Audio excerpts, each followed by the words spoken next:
40-ാമത്തെ വയസ്സിൽ കാഴ്ച നഷ്ടപ്പെട്ട സക്കരിയ അൻസ്വാരി റളിയല്ലാഹു അൻഹു പലർക്കും ദുആ ചെയ്തിട്ട് കാഴ്ച നേടിക്കൊടുക്കുന്നുണ്ട്. ശിഷ്യന്മാർ ചോദിച്ചു, ഉസ്താദിൻ്റെ കാഴ്ച പോയിട്ട് ഉസ്താദ് എന്താ ദുആ ചെയ്യാത്തത്? 40 കൊല്ലം ഏതായാലും കാഴ്ച ഉണ്ടല്ലോ, ഇനിയൊരു 40 കൊല്ലം കാഴ്ച ഇല്ലാതാവട്ടെ, എന്നാൽ എനിക്ക് മനസ്സിലാവുമല്ലോ കാഴ്ചൻ്റെ വില. 80-ാമത്തെ വയസ്സിൽ ശിഷ്യന്മാർ ഓർമ്മിപ്പിച്ചു കൊടുത്തിട്ടാണ് മഹാനവറുകൾ ദ്വാരന്ന് വാങ്ങുന്നതെന്ന് ചരിത്രത്തിൽ കാണാം. പറഞ്ഞതിൻ്റെ താല്പര്യം വൈൻ തഉദ്ദു നിഅമത്തല്ലാഹി എന്ന ആയത്തിൻ്റെ വ്യാഖ്യാനത്തിൽ കാണാം. അള്ളാഹു നമുക്ക് നൽകിയ ഒരു നിഅമത്ത്, അതിൻ്റെ വില മനസ്സിലാക്കാൻ തന്നെ നമ്മൾ ജീവിതകാലം മുഴുവൻ പണിയെടുത്താലും കഴിയൂല. അതിനൊറ്റ ഒരു ഉദാഹരണം പറഞ്ഞ് വിഷയത്തിൻ്റെ കാതലായ കാര്യങ്ങളിലേക്ക് കടക്കാം.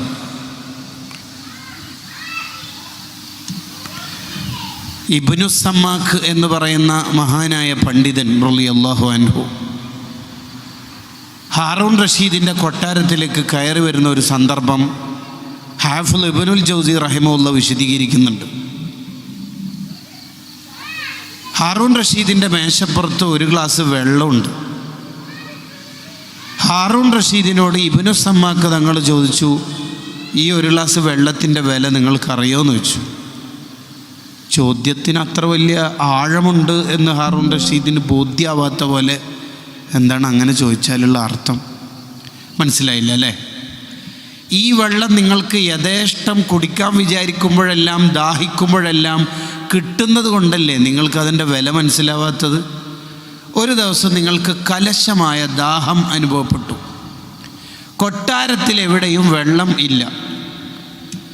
രാജ്യം മുഴുവനും പരിധി നോക്കി, ഒരു തുള്ളി വെള്ളം കിട്ടാനില്ല. നിങ്ങളുടെ തൊണ്ട വറ്റി, ഉമിനീര് വറ്റിപ്പോയി.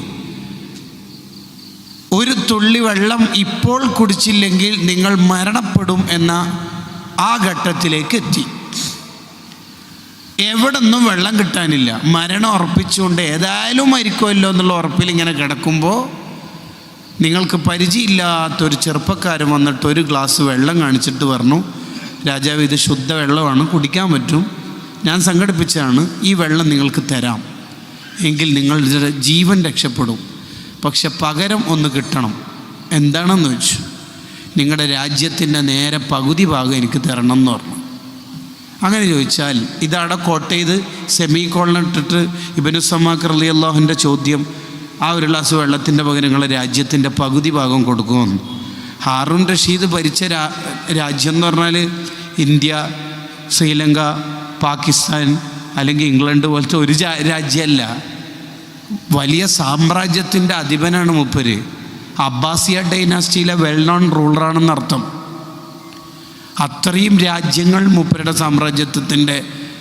സാമ്രാജ്യത്തിൻ്റെ അധീനതയിലുണ്ട്.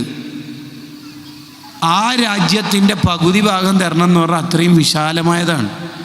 അങ്ങനെ നിങ്ങൾ ഒരു ഗ്ലാസ് വെള്ളത്തിന് കൊടുക്കുമോയെന്ന് ചോദിച്ചു. യെസ്, കൊടുക്കും അല്ലേ? അപ്പോഴാണ് നിങ്ങൾക്ക് ഈ വെള്ളത്തിൻ്റെ വില മനസ്സിലാവുക. പഠിച്ച് കിട്ടുന്നതുകൊണ്ട് തന്നെയാണല്ലോ നിങ്ങൾക്ക് വില തിരിയാത്തത്. എന്നാൽ അടുത്ത ചോദ്യം ചോദിക്കുക. നിങ്ങൾക്ക് ഒരു ദിവസം ഭയങ്കരമായിട്ട് മൂത്രമൊഴിക്കാൻ മുട്ടി, ടോയ്ലറ്റൊക്കെ 100 തവണ എങ്ങാനും പോയി, ഒരു രക്ഷയിൽ ഒരു തുള്ളി മൂത്രം പോണില്ല, വേദനിച്ചിട്ട് നിങ്ങൾക്ക് നിൽക്കാനിരിക്കാനും കഴിയുന്നില്ല. എല്ലാവരും നിർദ്ദേശിക്കുന്ന വെള്ളം കുടിക്കാൻ, കുടിച്ച് വയറ് വീർത്തു വന്നു. പിന്നെ വെള്ളം കുടിക്കാൻ പറയുന്ന ആളോട് നിങ്ങൾക്ക് ദേഷ്യമായി. എന്താണ് ഞാൻ എത്ര കുടിച്ചു എന്നിട്ട് ചൂടാവാൻ തുടങ്ങി.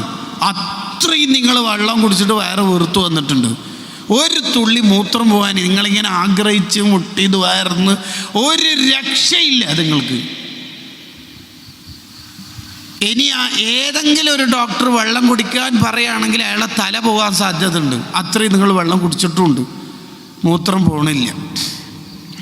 അങ്ങനെ ഇരിക്കുന്ന ഘട്ടത്തിൽ നിങ്ങൾക്ക് പരിചയമില്ലാത്ത ഒരാൾ വന്നിട്ട് ഒരു ഗുളിക, ഒരു ക്യാപ്സ്യൂൾ, ഒരു മരുന്ന് എടുത്തിട്ട് പറഞ്ഞു, ഇത് നിങ്ങൾ കഴിച്ചാൽ മൂത്രമൊക്കെ സ്മൂത്തായിട്ട് പോകും, ഇല്ലെങ്കിൽ എന്നെ കൊന്നോളി, നോ പ്രോബ്ലം, കണ്ടീഷനായി പറയണത്.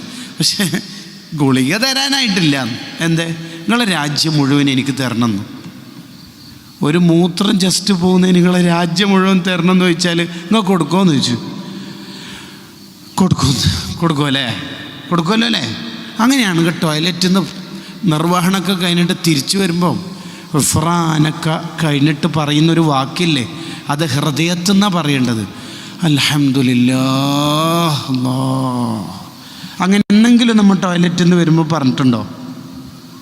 നമ്മൾ പറയുന്ന അൽഹംദുലില്ലക്ക് നല്ല ഡിഫറൻസ് ഉണ്ടാവും. ഉദാഹരണത്തിന് നമ്മൾ കാർ എടുത്തിട്ട് ബൈക്ക് എടുത്തിട്ട് ഇങ്ങനെ തലയാടിലൂടെ ഇങ്ങനെ റോഡിലൂടെ ഇങ്ങനെ പോകുമ്പോൾ നമ്മൾ ജസ്റ്റ് സ്ലോ ആക്കി പെട്ടെന്നുണ്ട് ഒരു മരം അങ്ങോട്ട് വീണ്, ഒരു കെട്ടിടം അങ്ങനെ തന്നെ പൊട്ടി വീണ് 2-3 ആൾക്കാർ അവിടുന്ന് അതിൻ്റെ താഴെപ്പെട്ട് പരിക്കായി. നമ്മൾ ഒരു മിനിറ്റ് അല്ലെങ്കിൽ 1/2 മിനിറ്റ് അല്ലെങ്കിൽ 1/2 സെക്കൻഡ് 1 സെക്കൻഡിൽ രക്ഷപ്പെട്ടപ്പോൾ നമ്മൾ അന്ന് പറയുന്ന ഒരു അൽഹംദുലില്ലാ, അത് മനസ്സെന്നുള്ളതാണ്. മറ്റേതില്ലേ, ഏത് നിസ്കാരത്തിന് ശേഷം അൽഹംദുലില്ലാ അൽഹംദുലില്ലാ, അത് മനസ്സെന്നല്ല. അതാണ് നിഅമത്ത് അറിയാത്ത ജീവിതവും നിഅമത്ത് അറിഞ്ഞുകൊണ്ടുള്ള ജീവിതവും തമ്മിലുള്ള ഡിഫറൻസ്.